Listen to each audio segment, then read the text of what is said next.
ओम नमो भगवते वासुदेवाय। ओम नमो भगवते वासुदेवाय। नमस्कार, जय श्री राम। स्वागत है आप सबका आपके अपने चैनल में। आज की इस वीडियो लेक्चर में हम जानेंगे ज्योतिष के कुछ महत्वपूर्ण योगों के बारे में। In today's video lecture we are going to discuss some of the important yogas in Vedic astrology. क्या है ये योग? आज हम बात करेंगे पंच महापुरुष योग की। Today we are going to discuss Panch Mahapurush yoga. आज के इस एक बात मैं और आपको बताना चाहूँगा, इस वीडियो लेक्चर में आपको हिंदी और अंग्रेजी दोनों में ही लिखी हुई बातें व दोनों ही भाषाओं में मैं इस वीडियो को समझाऊंगा। तो आज शुरू करते हैं आज के इस वीडियो लेक्चर को। पंच महापुरुष राजयोग, जैसा कि नाम से लग रहा है, पंच मतलब पाँच। लेकिन इस पंच महापुरुष राजयोग को समझने से पहले वैदिक ज्योतिष में जो 9 ग्रह हैं, इन 9 ग्रहों के तत्वों को समझना बहुत जरूरी है। Before going to understand the Panch Mahapurush Rajyog, it is important to understand the elements of the planet. सूर्य एक अग्नि तत्व ग्रह है। सूर्य क्या है? आत्मविश्वास है, पिता है, प्रतिष्ठा है, मान सम्मान है। कुंडली किसी भी हो, किसी भी लग्न की कुंडली हो, हर कुंडली में नैसर्गिक रूप से naturally sun represent the father. Moon मन, चंद्रमा मन का कारक है। चंद्रमा माँ को भी रिप्रेजेंट करता है, चंद्रमा माँ को भी इंगित करता है, और शरीर में जो पानी है उसको भी इंगित करता है। उसी प्रकार मंगल, मंगल क्या है? पराक्रम, वीरता, साहस, गुस्सा, एंगर, ये सब मंगल है। मार्स रिप्रेजेंट द एंगर, करेज। बुध क्या है? बुध एक पृथ्वी तत्व ग्रह है। बुध कितना? कुमार। बुध को वैदिक ज्योतिष में कुमार की संज्ञा दी गई है। इन वैदिक एस्ट्रोलॉजी बुध यानी कि Mercury is regarded as the prince. Budh बुद्धि का कारक ग्रह है। देखिए बता दूं, बुद्धि अलग है और विद्वता अलग है, ठीक है।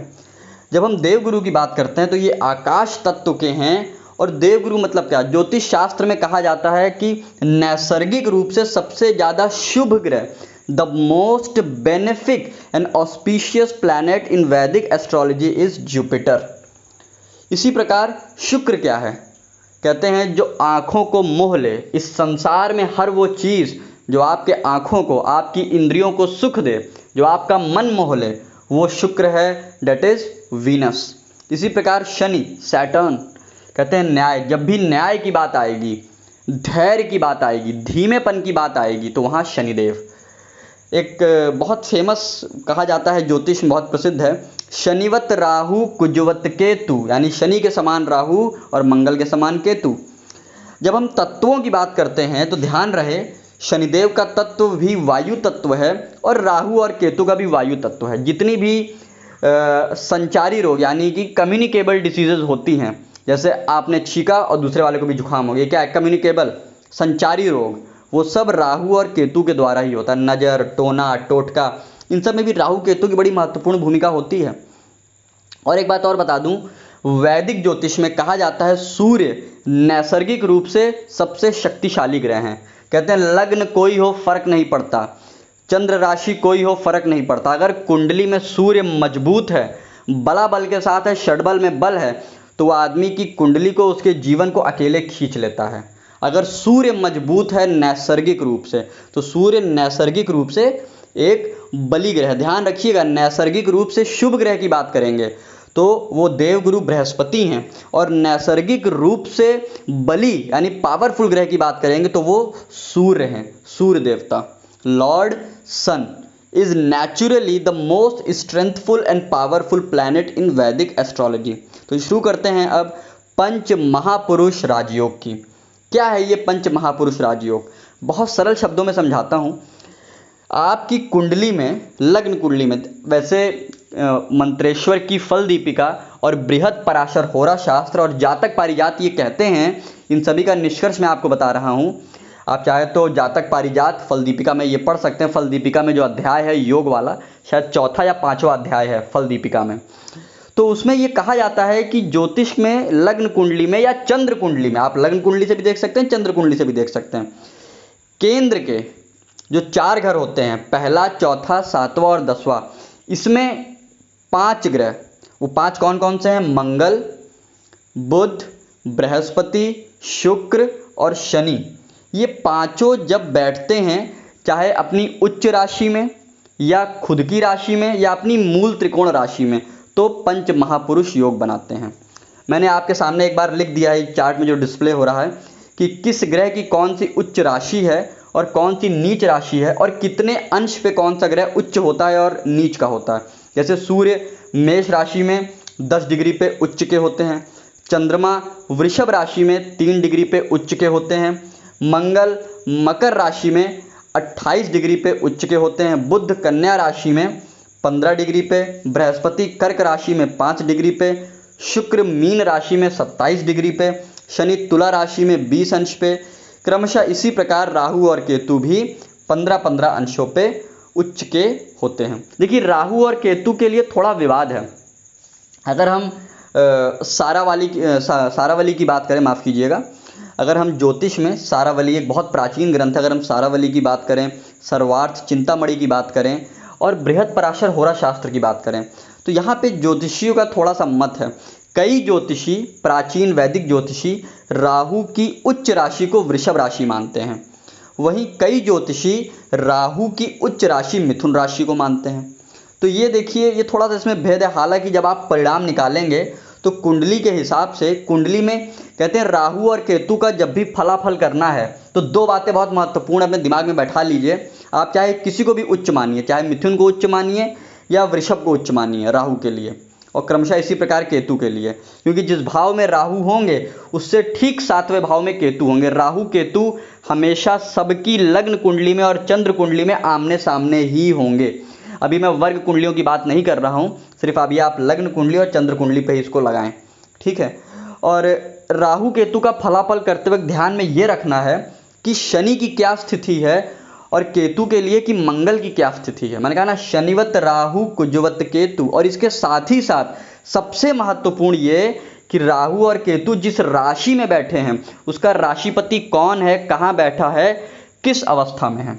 अब बात करते हैं पंच महापुरुष योग। फल दीपिका ये कहती है, मंत्रेश्वर की फल दीपिका में कहा जाता है मंगल जब केंद्र में मेष राशि में या वृश्चिक राशि में या फिर अपनी उच्च राशि में यानी कि मकर राशि में होता है, ध्यान दीजिएगा, मंगल जब केंद्र में यानी कि पहले घर में, चौथे घर में, 7वें घर में और 10वें घर में होता है, या तो अपनी खुद की मेष राशि में या अपनी वृश्चिक राशि में या फिर मकर राशि में। अभी यहाँ पे अंशों की बात मैं नहीं कर रहा हूँ, वो एक अलग की बात है कि जब उच्च का होगा तो उसका उच्च का अंश वो होगा, ठीक है। तो रुचक राजयोग बनता है और ये कहलाता है रुचक पंच महापुरुष योग। इसी में से दूसरा योग है जो बुध ग्रह बनाते हैं जब वह अपनी खुद की राशि यानी कि मिथुन राशि और कन्या राशि में केंद्र में बैठते हैं। ध्यान रखिएगा, ये जो केंद्र का सिद्धांत है ये सबके लिए लगेगा, सारे पंच महापुरुष के लिए। उसी प्रकार जब देवगुरु बृहस्पति अपनी खुद की धनु राशि में, मीन राशि में जब बैठते हैं या फिर अपनी उच्च राशि कर्क राशि में बैठते हैं केंद्र में यानी कि 1, 4, 7, 10 में, तब वह बनाते हैं हंस महापुरुष योग। उसी प्रकार शुक्र जब अपनी तुला राशि या वृषभ राशि में या फिर शुक्र जब अपनी उच्च राशि मीन राशि में केंद्र में बैठते हैं तो मालव्य योग बनाते हैं। उसी प्रकार शनिदेव जब अपनी उच्च राशि तुला राशि में या अपनी मकर राशि में या अपनी कुंभ राशि में बैठते हैं तब वह शश महापुरुष राजयोग बनाते हैं। देखिए जातक पारिजात और सारावली में भी यही बात बताई गई है। यहाँ ध्यान रखने वाली बात यह है, जब ग्रह उच्च का होता है तो कहते हैं ना, एक होता है उच्च राशि में बैठना, एक होता है उच्च का हो के उच्च राशि में बैठना। उदाहरण के तौर पे अगर देवगुरु बृहस्पति का उदाहरण ले लेते हैं। देवगुरु बृहस्पति केंद्र में, केंद्र के चौथे भाव में कर्क राशि है और वहां बैठे देवगुरु बृहस्पति 5 अंश पे, तो एक तो उच्च राशि में बैठे, ऊपर से उच्च अंश पे बैठे, तो ये श्रेष्ठ फलाफल देंगे। परंतु मान लीजिए मकर राशि में तो बैठे, सॉरी माफ कीजिएगा, कर्क राशि में तो बैठे देवगुरु बृहस्पति, वो उनकी उच्च राशि है, लेकिन 5 अंश पे नहीं बैठे, 10 अंश पे बैठ गए, 15 अंश पे बैठ गए, तब भी वह हंस महापुरुष योग का फल देंगे। अच्छा देखिए, फल की गणना करते वक्त हमें यह देखना होता है कि ग्रह की अवस्था क्या है। षडबल में आप ग्रह का बल देख सकते हैं और ग्रह की अवस्था, अवस्था का मतलब ग्रह बाल अवस्था का है, युवा अवस्था का है, मृत अवस्था का है। वैसे ज्योतिष शास्त्र में कहा जाता है मृत अवस्था का ग्रह वह क्या बाल अवस्था का ग्रह, या ये कह लीजिए कि बाल को भी, बाल अवस्था का ग्रह भी फल दे देता है, लेकिन मृत अवस्था का ग्रह और वृद्ध अवस्था का ग्रह अपना पूर्ण फल नहीं दे पाता। आइए थोड़ा विस्तार से समझते हैं क्या है रुचक राजयोग। जैसा कि मैंने बताया, यह मंगल से बनता है। जब मंगल केंद्र के पहले घर में, चौथे घर में, सातवें घर में और 10वें घर में बैठते हैं। अच्छा, हो सकता है आप लोग के मन में अभी विचार आ रहा हो कि तो ये तो मांगलिक दोष बनेगा। देखिए, अभी हम यहाँ मांगलिक दोष की चर्चा नहीं कर रहे। और मैं एक चीज़ और बता दूं, मांगलिक होना कोई बुराई नहीं है, इसको दिमाग से निकाल दीजिए। हाँ, ये एक अलग की बात है, शास्त्रों में कहा गया अगर आप मांगलिक हैं तो मांगलिक से ही विवाह करिए। वो किसी और वीडियो लेक्चर में हम उसको बताएंगे और बहुत अच्छे से समझाएंगे। लेकिन मैं यही कहना चाहूँगा, अगर आप मांगलिक हैं तो बिल्कुल भी घबराइए नहीं, कि कोई दोष, अपशगुन, बुराई नहीं है। कहते हैं जो रुचक राजयोग जिसकी कुंडली में होता है तो वो व्यक्ति साहसी, पराक्रमी, क्षत्रियों को जीतने वाला। अच्छा, यहाँ पे एक बात लिखी है कि कोमल मन। देखिए, यहाँ पे ये जरूर मैटर करेगा कि वो मंगल मेष राशि के भी स्वामी हैं, मंगल वृश्चिक राशि के भी स्वामी हैं, और मंगल मकर में उच्च के होते हैं।